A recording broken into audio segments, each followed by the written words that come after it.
حاضرین کرام، اسلامی مہینہ رجب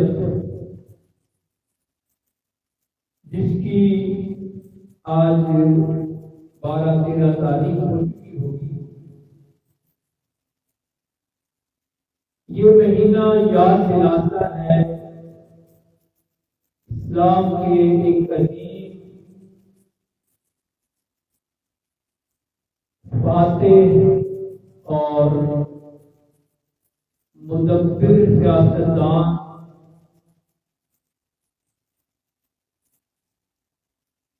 امیر المومنین سیدنا امیر معاویہ رضی اللہ عنہ کی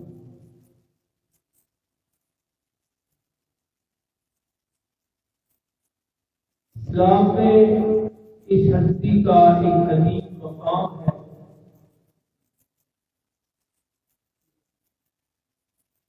اور مسلمان اور ایمان والے حضرت امیر معاویہ رضی اللہ عنہ کے اس مقام کو تسلیم کرتے ہیں۔ وہ صحابی رسول ہیں،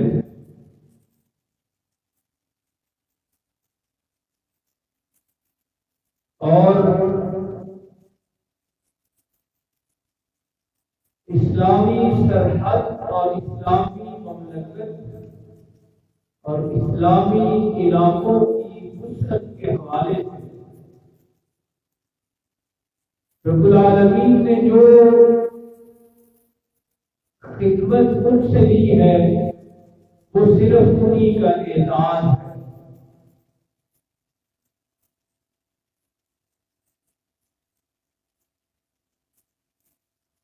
سیدنا امیر معاویہ رضی اللہ عنہ قاسم بہی ہونے کے حوالے سے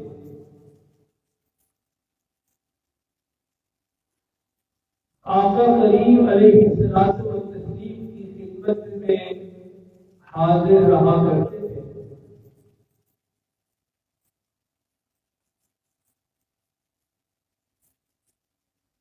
رسالت مآب صلی اللہ علیہ وسلم کے انتقال کربلا کے بعد جب خلافت کا دور شروع ہوا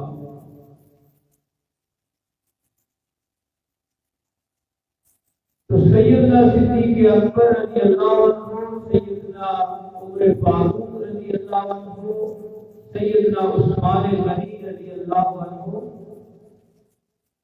اور شیر خدا حضرت علی المرتضیٰ رضی اللہ عنہ کی خلافت کے زمانے میں بھی بڑی اہم پوسٹوں پر تعینات رہ کر اسلام کی خدمت کی۔ سارے خلفاء کے ساتھ بڑے بڑے کاموں میں مشاورت میں حصہ لیا۔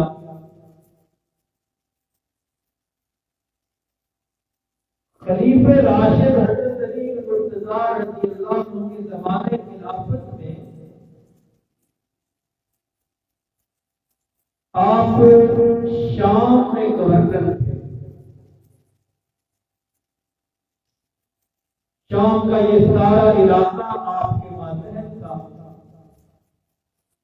اوپر خلیفہ حضرت علی المرتضیٰ رضی اللہ عنہ ہی تھے، اور آپ کے ماتحت حضرت امیر معاویہ رضی اللہ عنہ شام کے گورنر تھے۔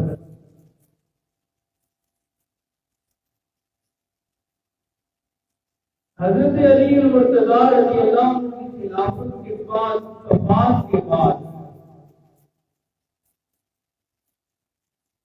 جب حضرت حسن رضی اللہ عنہ خلیفہ بنے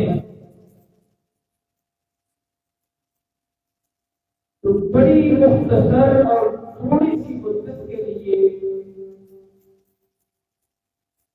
خلافت کے حوالے سے جھگڑا رہا حضرت علی المرتضیٰ رضی اللہ عنہ کا حضرت امیر معاویہ رضی اللہ اللہ عنہ کا اور حضرت حسن رضی اللہ عنہ.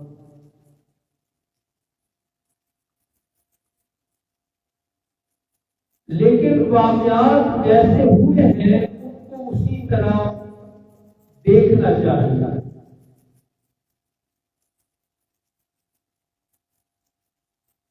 تھوڑے سے اس جھگڑے کے بعد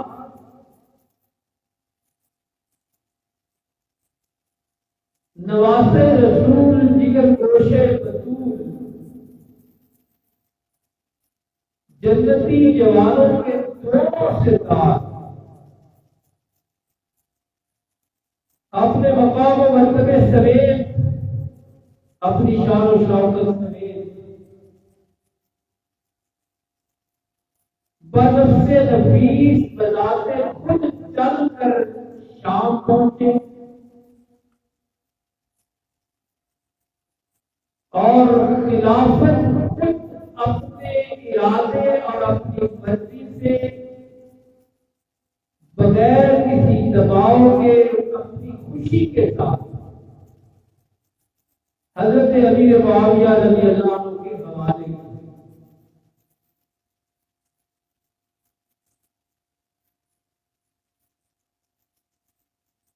ان کو اس واقعہ کو صلح حسن کہا جاتا ہے، یعنی آپ نے خود صلح فرمائی. اور یہ ہجری کے لحاظ سے 41 ہجری والا سال ہے.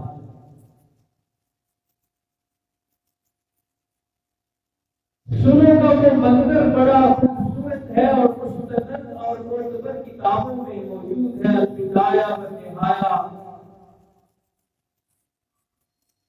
اور سیر اعلام النبلاء، اس طرح کی مستند کتابوں میں وہ سارے منظر موجود ہیں. حضرت حسن رضی اللہ عنہ بھی تشریف لائے، حضرت حسین رضی اللہ عنہ بھی تشریف لائے. اور صرف دو شخصیات نہیں بلکہ اپنی فوج کے کمانڈر کے ساتھ لے کر آئے اور حضرت امیر معاویہ رضی اللہ عنہ کے ساتھ صلح. اور صلح بھی اس قدر صرف نہیں کہ بس یہ آپ کی اور ہماری صلح ہے، پورے اہتمام کے ساتھ، پوری خوشی کے ساتھ، اور صلح کا جس طرح حق ہوتا ہے اس طرح صلح.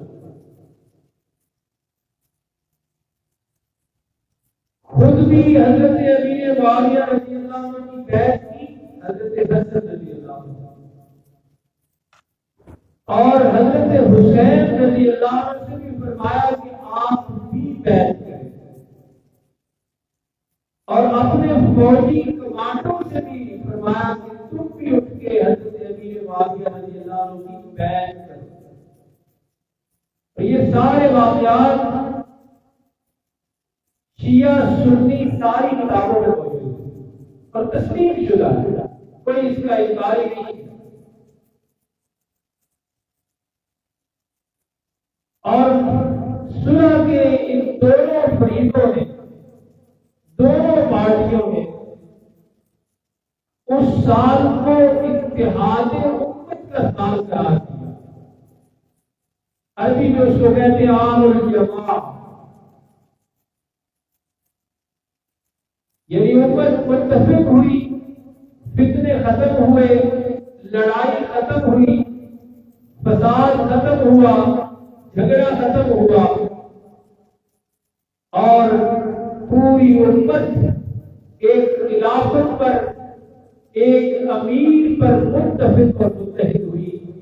اس لیے اس سال کو عام الجماع، امت کے اتحاد کا سال قرار دیا. بڑی برکتوں والا سال. اور یہ حضرت امیر معاویہ رضی اللہ عنہ کے ساتھ صلح کرنا، یہ رسول اکرم صلی اللہ علیہ وسلم کی ایک پیشگوئی کا اظہار بھی تھا. رسول کریم صلی اللہ علیہ وسلم نے اپنے نواسا حضرت حسن رضی اللہ عنہ کے بارے میں ارشاد فرمایا تھا، یہ حدیث کی ساری کتابوں میں یہ حدیث موجود ہے۔ آپ نے فرمایا تھا یہ میرا بیٹا سردار ہے، اور مجھے امید ہے کہ اس کے ذریعے اللہ رب العالمین مسلمانوں کی بڑی جماعتوں کے درمیان صلح کروائے۔ یہ پیش کوئی پہلے سے موجود۔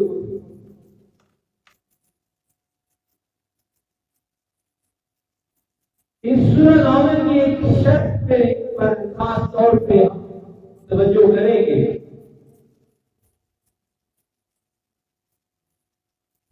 وہ شرط یہ تھی کہ آپ سے پہلے جتنے بھی خلفاء تھے ان کے ساتھ خلیفہ رسول کا لقب لگا کرتا۔ خلیفہ رسول سیدنا ابو بکر، خلیفہ رسول سیدنا عمر فاروق، خلیفہ رسول سیدنا عثمان غنی، خلیفہ رسول سیدنا علی المرتضی رضی اللہ عنہ اجمعین۔ لیکن اس صلح حسن کے موقع پر باقاعدہ شرائط میں سے ایک شرط اور ایک شرط یہ رکھی گئی کہ حضرت امیر معاویہ رضی اللہ عنہ کو آئندہ امیر المومنین کے لقب سے یاد کیا جائے۔ عربی کا لفظ ہے، مقصد کیا کہ دنیا میں جتنے بھی مسلمان اور مومن ہیں اس وقت ان سب کا متفقہ اور واحد امیر آئندہ سے سیدنا امیر معاویہ رضی اللہ عنہ۔ اور آج بھی چونکہ مسلمان اور مومن کا فرق کیا جاتا ہے محفلوں میں، یہ مسلمان ہے اور ہم مومن ہیں اس طرح کہا جاتا ہے، تو ان کے لیے یہ شرط قابل غور ہے اور دعوت فکر ہے کہ دونوں نواسہ رسول نے جو خود شرط کے طور پہ آپ کو لقب دیا وہ امیر المومنین۔ ہم تو ماننے والے ہیں ہی، لیکن جن کا دعویٰ ہے کہ ہمارے سوا کوئی اور ماننے والا نہیں ہے، ان کے لیے یہ فکر کرنے کی ضرورت ہے، غور کرنے کی ضرورت ہے کہ جس ہستی کو خود امام حسن اور امام حسین رضی اللہ عنہما امیر المومنین کا لقب دے کے جا رہے ہیں، ان کا یہ لقب برقرار رہنا چاہیے اور ان کو وہی درجہ وہی مقام دیتے رہنا۔ 41 ہجری ہے، اس کو اتحاد امت کا سال قرار دیا گیا۔ صلح ہوئی اور اس سارے سال کو اتحاد امت کا سال قرار دیا گیا۔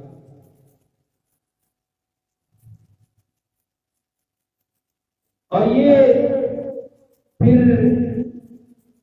سیدنا امیر معاویہ رضی اللہ عنہ کی عمارت اور خلافت سن 61 ہجری تک جاتی ہے، اور یہی آج کی گفتگو کا اصل نقطہ ہے اور اصل مقام ہے، اس کو سمجھنا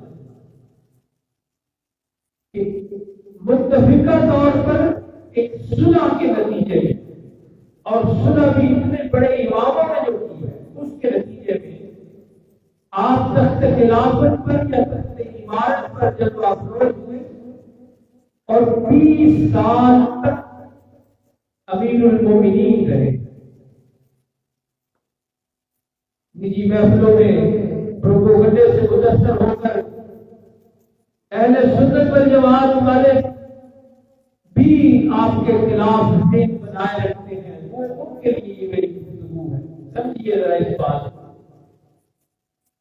کہ شام کا گورنر حضرت علی المرتضی رضی اللہ عنہ نے آپ کو بنایا، پوائنٹ نوٹ کرتے ہیں، اور متفقہ خلافت اور عمارت تب شروع ہوئی جب دو بڑے امام اور رسول اللہ صلی اللہ علیہ وسلم کے نواسوں نے صلح کیا اور صلح کی شرط میں امیر المومنین کا لفظ رکھا. یہ حقائق بھی اس وقت سامنے رکھنے چاہیے جب پروپیگنڈا بازوں کی باتیں سامنے آ رہی ہیں کہ اہل بیت کے گھرانے، اہل بیت کے عظیم افراد خود ایک گورنر آپ کو بنا کے جا رہے ہیں اور دو بڑے امام، بڑی شخصیات، جنتی جوانوں کے سردار آپ کی عبادت پر سلو کر رہے ہیں. پھر اسلام کی جو خدمت کی 20 سالوں میں آپ نے پروپیگنڈے سے متاثر ہونے سے پہلے وہ بھی دیکھ لیا.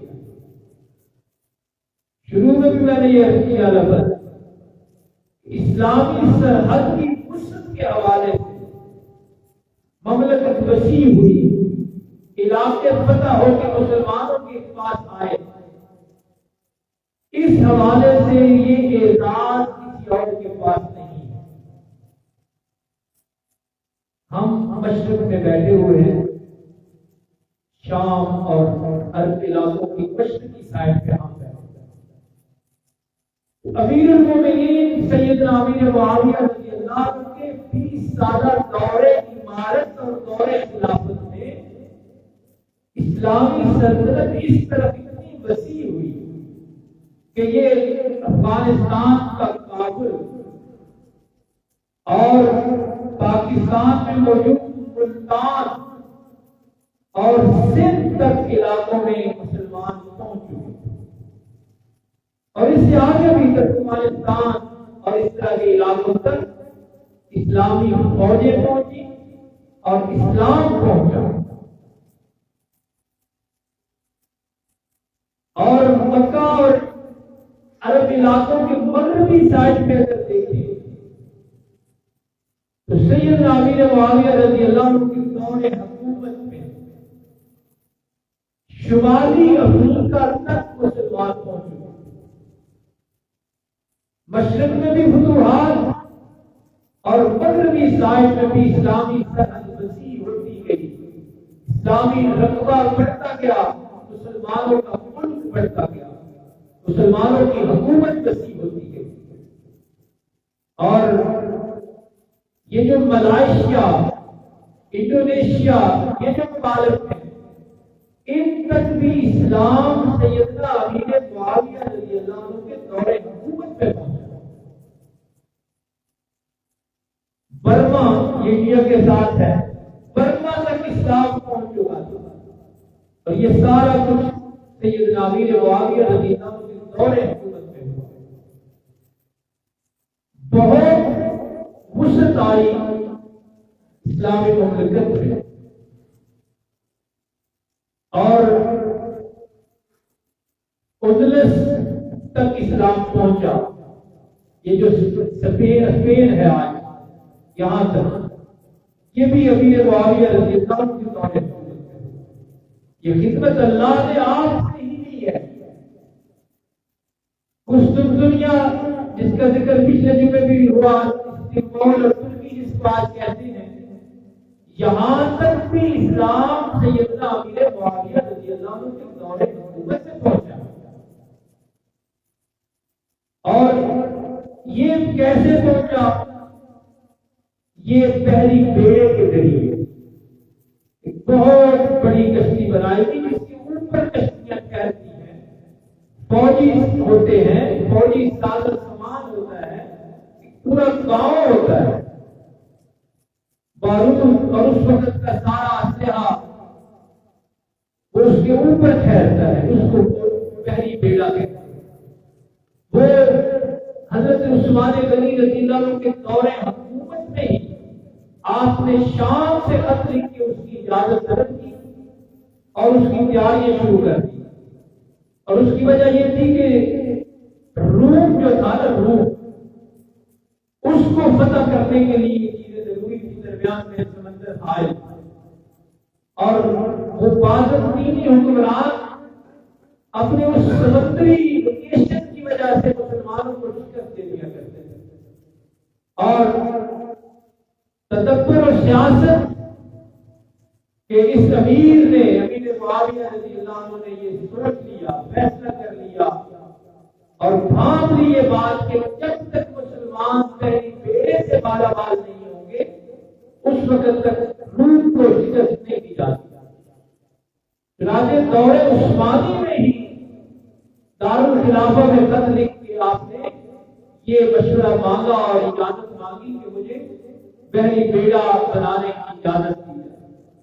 اور پھر اپنے دور خلافت اور دور عمارت میں جہاں میں نے چاروں طرف لکھ کے بتایا کہ آپ نے اسلامی سرحد کو وسیع کیا، وہاں آپ نے یہ عجیب کارنامہ بھی انجام دیا کہ پہلی بیڑا بنا دیا اور اس میں فوجی تعینات کر دی اور اس پہلی بیڑے کے ذریعے جنگیں لڑنا شروع کر دیا۔ تو یہ دور حکومت ہے 41 ہجری سے 61 ہجری تک 30 سالہ دور حکومت ہے سیدنا امیر معاویہ رضی اللہ عنہ کا، جو اسلامی خدمت سے مالا مال ہے۔ کیونکہ فتنہ و فساد اس سال سے ختم ہو گیا، داخلی انتشار ختم ہو گیا، تو آپ نے پوری توجہ فرمائی سرحدوں پر اور اسلامی مملکت میں مسلط پیدا کرتے چلے گئے۔ بہت ہی عظیم شخصیت ہے، اہل سنت والجماعت کے افراد سے گزارش یہ ہے کہ دشمنانہ نے صحابہ کے پروپیگنڈا سے متاثر ہو کر اور اسی طرح نیم رزق جو مسلمانوں میں موجود ہے اس سے متاثر ہو کر کبھی بھی اپنے ذہن اور دل میں میل نہیں لانی سیدنا امیر معاویہ رضی اللہ عنہ کے بارے میں۔ اور جب کبھی یہ پروپیگنڈا سامنے آنے لگے اور جھوٹی موٹی تاریخوں کے ذریعے کوئی امیر معاویہ رضی اللہ عنہ کی شخصیت دار کر کے دکھانے لگے تو چند باتیں ضرور سوچ لینا۔ پہلے نمبر پر یہ کہ وہ صحابی رسول ہے، پہلے نمبر پر یہ یاد رکھنا کہ وہ صحابی رسول ہے۔ اگر ذہن میں میل آ رہی ہے تو کس شخصیت کے بارے میں آئے گا؟ اس مقام و مرتبے کی شرف اور لحاظ ضرور کرنا۔ دوسرے نمبر پر رسول اللہ صلی اللہ علیہ وسلم کے ساتھ رشتہ داری کا تقدس سامنے رکھنا اس پروپیگنڈے سے متاثر ہونے سے پہلے۔ اور وہ رشتہ کیا ہے؟ وہ رشتہ یہ ہے کہ آپ کی ہمشیرہ محترمہ حضرت ام حبیبہ رضی اللہ عنہا رسول اللہ کی بیوی ہے۔ اس لحاظ سے حضرت امیر معاویہ رضی اللہ عنہ رسول اللہ صلی اللہ علیہ وسلم کے سالے ہیں۔ تو اس جھوٹے رزق اور نیم رزق پروپیگنڈے سے متاثر ہونے سے پہلے یہ پوائنٹ ذہن میں رکھنا کہ وہ رسول اللہ صلی اللہ علیہ وسلم کی کتنے قریبی رشتہ دار ہیں اور پھر کاتب وحی ہے۔ اللہ نے ان کو قرآن مجید لکھنے کے لیے منتخب فرمایا۔ اور اس کے بعد اہم پوائنٹ جو آپ کی سیرت کو بہت اجاگر کرتا ہے، جس کو میں نے تفصیل سے ابھی بیان کیا پچھلے 15-20 منٹ میں، کہ اسلامی سرحد کی وسعت کے لحاظ سے، فتوحات کے لحاظ سے، اسلام کو 3 برے اعظموں تک پہنچانے کے لحاظ سے جو خدمت اللہ نے سیدنا امیر معاویہ رضی اللہ عنہ سے لی ہے، یہ اعزاز منفرد اعزاز ہے، یہ کسی اور کو نہیں ملا۔ تو ان ساری چیزوں کو سامنے رکھ کے سیدنا امیر معاویہ رضی اللہ عنہ کی شان و شوکت، آپ کے مقام و مرتبے کا ہر وقت لحاظ اور شرف رکھنی اور ادب و احترام رکھنا ایک سنی مسلمان کے لیے بہت ضروری ہے۔ اور اس سے بھی بڑھ کر یہ کہ قرآن مجید میں صحابہ کے بارے میں اللہ نے جو وعدے کر رکھے ہیں، جس کا تذکرہ بھی میں نے خطبہ میں کیا کہ رب العالمین نے فرمایا کہ فتح مکہ سے پہلے والے مسلمان فتح مکہ کے بعد والے مسلمان مقام و مرتبے کے لحاظ سے تو برابر نہیں ہے، اس لیے کہ وہ پہلے فتح مکہ 8 ہجری کو ہوا، اس سے پہلے جو حالات تھے وہ بڑے سخت حالات تھے۔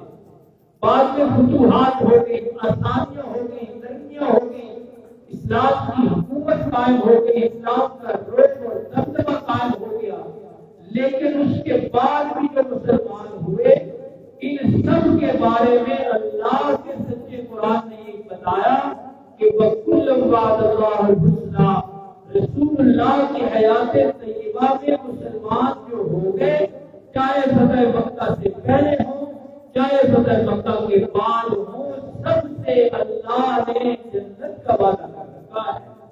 انہی میں سے سیدنا امیر معاویہ رضی اللہ عنہ کسی رجب کے مہینے میں پروپیگنڈا تیز کیا جاتا ہے اور گنڈوں کے لحاظ سے اور اس طرح کے کام کر کے سنی مسلمانوں کے ذہنوں میں زہر ڈالا جاتا ہے۔ اسی کے لیے میں نے ایک گفتگو کی کہ آپ کا مقام و مرتبہ بہت اونچا مقام و مرتبہ ہے، صحابی رسول کے مقام پر آپ فائز ہیں، رشتے کے لحاظ سے رسول اللہ کے بڑے قریبی ہیں، قاتل البئی ہیں، صحابی رسول ہیں اور اسلام کے عظیم فاتح ہیں، عظیم حکمران ہیں۔ اور اسی طرح پہلے بھی کیا آخر میں وہی بات بتا دوں کہ آپ سیدنا علی المرتضیٰ رضی اللہ عنہ کے مقرر کردہ گورنر شام ہیں اور سیدنا حسن سیدنا حسین رضی اللہ عنہ کے مقرر کردہ پسند فرمودہ اور تعینات کردہ